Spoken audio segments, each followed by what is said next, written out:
Le 7 octobre prochain, très exactement, la mythique Deux Chevaux va fêter ses 70 ans. Aussi, elle méritait bien qu'on lui consacre un ouvrage, un livre, Deux Chevaux, 70 ans, paru chez Fou d'édition, un livre que vous signez. Vous êtes au volant de ce livre, Philippe Delestre, et forcément, vous êtes un grand amoureux de Deux Chevaux. Comment est-ce que ça a commencé, cette histoire d'amour avec les Deux Chevaux ? Cette histoire d'amour, elle a commencé parce que la Deux Chevaux, c'est la première voiture que j'ai conduite quand j'avais 10 ans en cachette de mes parents dans le jardin, et c'était une vieille Deux Chevaux qui n'avait pas besoin de débrayer, c'était très gentil et tout, j'en étais très fier et ça m'a beaucoup marqué. Et puis déjà un petit peu l'œil du dessinateur, je trouvais que cette voiture avait une forme caricaturale. C'est ce qui était prévu à l'origine, un parapluie avec 4 roues, et donc pour un dessinateur c'est une provocation, une Deux Chevaux. Et puis après ça j'ai potassé, ça a évolué, puis je me suis aperçu que la France sans Deux Chevaux, c'était Paris sans Tour Eiffel, c'était la Lorraine sans Mirabel, la Normandie sans Camembert, la Bourgogne sans vin, l'Italie sans Fiat, la Grande-Bretagne sans Austin Cooper, l'Allemagne sans Volkswagen. Donc c'est une valeur refuge, une valeur sûre de notre patrimoine, la Deux Chevaux. Alors c'est vrai que vous êtes dessinateur de presse, journaliste également, vous croquez au quotidien dans l'Est républicain, et c'est donc en dessin, là on en découvre quelques-uns, que vous lui rendez hommage à cette auto, avec un humour qu'on vous connaît, à la fois tendre et très british aussi, c'est comme ça qu'on le définit parfois, votre humour. D'où est-ce qu'il vient, cet humour-là ? Comment est-ce que vous le cultivez au quotidien ? Je fais pas exprès, si vous voulez. J'ai d'abord toujours été passionné de dessin, parce que j'avais un grand-père médecin de campagne qui, entre deux patients, dessinait.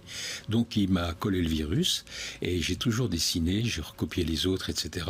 Et puis je pense en images. Un dessinateur, à mon avis, ça pense en images. Et quand j'entends une nouvelle, une information à la radio, je pense tout de suite à une image. Oui. Et un dessinateur de presse, c'est comme un théâtre. Il fait ses décors, ses scénarios, ses mises en scène, ses costumes, ses personnages. Et bien là, c'est pareil. Alors, contrairement en revanche aux caricatures que vous devez livrer pour le lendemain du jour pour le lendemain, là vous avez pu prendre le temps pour cet ouvrage-là, pardon. Comment est-ce que vous y êtes pris ? Parce qu'il y a en fait plusieurs catégories, plusieurs thématiques en fait qui sont abordées. Vous avez abordé la Deux Chevaux sous forme artistique. On a vu là quelques dessins où on retrouvait Picasso ou encore Dali.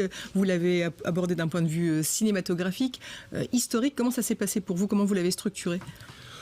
En fait, je l'ai personnellement pas tellement structuré, c'est surtout l'éditeur qui l'a structuré. Oui. Moi, je lui ai donné mon panier avec toutes mes trouvailles et puis il a fait le tri.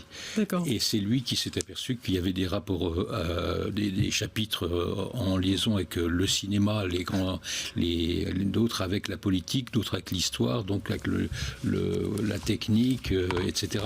Mais en fait, moi, je laisse partir mon imagination. De temps en temps, je m'arrête, je passe à autre chose. Je ne cultive pas du tout la feuille blanche. Quand ça va pas, je m'en vais ailleurs, je change de sujet. Alors, j'ai le dessin de presse quotidien, ça c'est le sprint. Oui. Et puis les dessins thématiques, ça c'est la course de fond, quoi. Vous avez le temps c'est de pas le même rythme. Prendre votre temps, Vianney ? Juste une remarque, je voyais la Deux Chevaux avec De Gaulle tout à l'heure, et c'est vrai qu'Yvonne De Gaulle roulait en Deux Chevaux, hein, elle allait au marché à Colombey avec une Deux Chevaux, et que Charles De Gaulle l'a cassée d'ailleurs une fois, je crois. Hein. Ah bon, je savais pas. Alors, une question que je me posais, est-ce que par rapport sur une évolution d'époque, est-ce qu'on dit souvent que les dessinateurs de presse, les caricaturistes sont un peu plus enfermés, sont soumis à des groupes de pression qui surveillent un peu leurs choses? Est-ce que vous vous sentez toujours aussi libre de dire et de dessiner les choses comme avant, ou est-ce que la société a changé de ce point de vue-là? La société change tout le temps et je pense qu'on est prié de s'y adapter, mais les règles fondamentales pour un dessinateur, je crois que c'est un dessinateur qui fait son dessin, c'est un phénomène d'absorption. C'est-à-dire que quand on cherche un dessin, il y a une souffrance, on est un peu comme un sous-marin, on descend, c'est la souffrance, c'est la période de souffrance, et on cherche son idée, on cherche son dessin, et puis quand on l'a trouvé, on refait surface, ça c'est la période de jubilation. Mais il n'y a pas de jubilation sans souffrance, hein. Et en même temps, il n'y a pas de règles précises. Parce que l'inspiration, c'est un peu comme Carmen. Si tu ne m'aimes pas, je t'aime. Si tu m'aimes, prends garde à toi. On joue à cache-cache avec l'imagination, avec l'inspiration. Et je crois que on peut ne le faire que si on est vraiment passionné. Il faut la passion et le cœur. Sans ça, le rythme est trop soutenu. Mais il y a parfois certainement des dessins où vous dites ça, je peux pas le montrer, ou je peux pas le sortir. C'est peut-être aussi ce que vous voulez dire, Vianney, en se disant bon, j'ai une idée, mais ça, c'est plus dans l'air du temps, c'est plus. C'est sûr. En fait, c'est ça aussi. On est obligé de faire un tri parce que parfois on a trop d'idées. Donc je les jette sur le papier et puis après je m'arrête et 1 heure après je reviens et souvent je ne vois pas le dessin de la même manière. Je dis non, ça oui, ça non. Et votre humour a changé avec le temps ou pas? Je pense. Je suis je sais pas si je suis bien passé pour en parler. Je crois que c'est plutôt les lecteurs qui le savent. En tout cas, c'est vraiment drôle, c'est qu'on y a fait écho tout à l'heure, c'est qu'il y a toute cette dimension. On se rend compte que, bien voilà, cette 2 chevaux, elle est mythique, elle est éternelle. On la retrouve dans le Cornio, on la retrouve dans les Tontons Flingueurs, également dans la Grande Vadrouille. C'est incroyable de se rendre compte à quel point elle fait effectivement, comme vous le disiez, partie de notre vie. Et puis c'est étonnant comme elle a traversé les générations. C'est celui de mon neveu qui a 19 ans et il collectionne les 2 chevaux. Voilà, c'est étonnant d'avoir une histoire. C'est la seule automobile française qui a traversé à ce point-là les époques. Ah oui. Des générations. La 4L même qui est superbe. La 2 chevaux avait été conçue avant la guerre, mais ils avaient planqué les plans pour des raisons de guerre, justement. Et ensuite, elle est sortie en 48, puisqu'on fête le 70e anniversaire. Et elle a été construite jusqu'en 84 ou 85, je dis peut-être une bêtise, mais elle a fait un énorme bail. Énorme. Et maintenant, on les cherche. Il y a à peu près 2000 clubs de passionnés de chevaux en France. Il y a des clubs aux États-Unis, en Allemagne, etc. Il y a des pays étrangers qui nous ont demandé le livre, justement.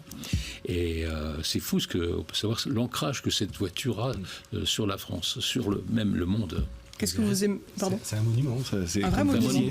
Qu'est-ce que vous aimeriez que les gens en retiennent, justement? De la 2 chevaux de votre ouvrage. J'aimerais qu'ils retiennent de mon ouvrage un excellent souvenir. Et non, mais j'espère. Écoutez, là, en tout cas, les annonces sont très bonnes, puisque l'éditeur m'a dit que ça partait comme du petit pain. Donc, c'est vrai que Michel veut déjà vous en acheter un. Et c'est vrai que moi j'ai passé un excellent moment à le lire. Les dessins sont magnifiques. C'est à la fois c'est drôle, c'est piquant, et puis en même temps c'est très tendre. Et il y a tous ces ingrédients-là qui font, j'imagine, qu'on est un bon caricaturiste. Il y a un truc que je m'interdis de faire en règle générale, c'est de virer dans la vulgarité et de rester dans la tendresse, parce que je trouve qu'il y a plus d'espoir dans la tendresse que dans le miel que dans le fiel. Vous allez bien avec la 2 chevaux, parce qu'elle essaie de la tendresse, la 2 chevaux. C'est une histoire d'amour. Ouais, exactement. C'est vrai. Eh bien, voilà, vous savez ce qu'il vous reste à faire. C'est vrai que c'est un vrai régal que de lire La 2 chevaux, 70 ans. C'est chez Food Édition, et donc c'est signé Philippe Delestre. On peut le retrouver partout, cet ouvrage. Partout dans les bonnes librairies. Merci beaucoup de nous en avoir parlé sur ce plateau. Place à la musique.